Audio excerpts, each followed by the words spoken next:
Magandang araw mga kaubas, kumusta kayong lahat?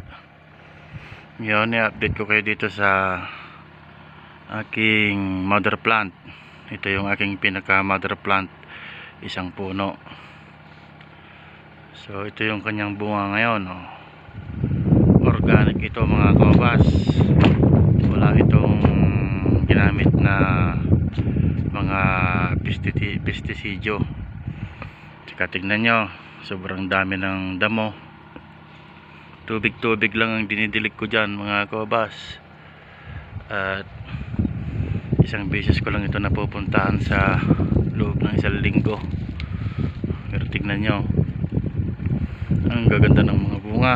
Although yung kulay ay hindi masyadong makinis kasi hindi nga na-applyan ito ng mga fungicide, pero goods na goods pa rin.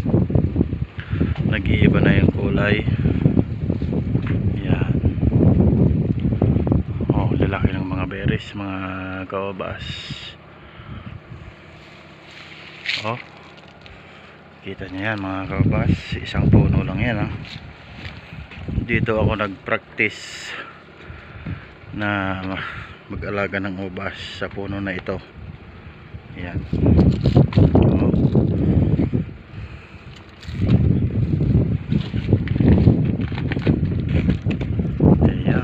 Diba mga kaubas, ang gaganda, ang lalaki ng mga bunga.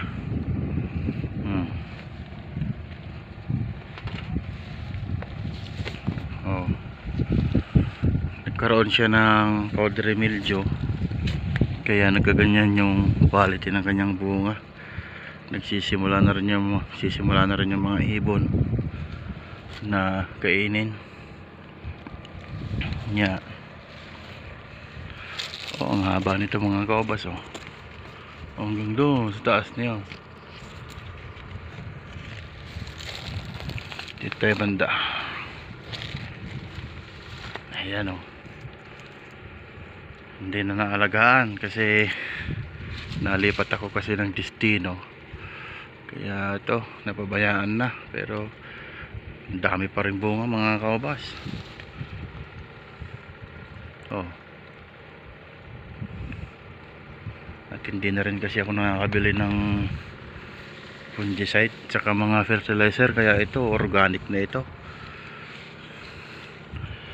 Kahit isang beses din na na-applyan ito ng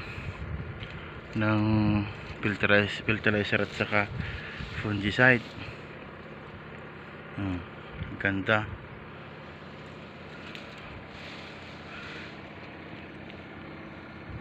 Yung puno niya ang dami, pero hindi dapat ganun mga kaubas. Dapat isa lang, mas maganda pagka isa lang. Base doon sa obserbasyon ko, mas marami siyang binubunga pagka isang puno lang yung ating patutuloyin na paakyatin sa kanyang trellis. Ganda diba mga kaubas, lalong lalo na to. Hanggang doon. Dito sunod-sunod naman ang bunyang bunga.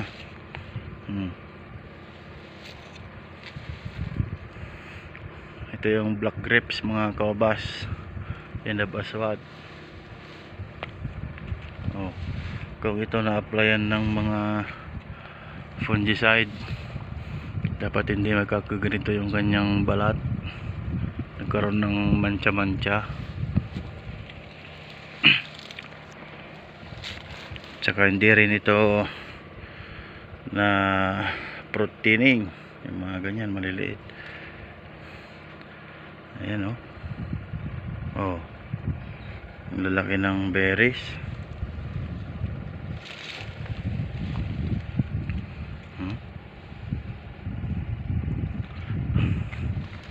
Oh, ang ganda.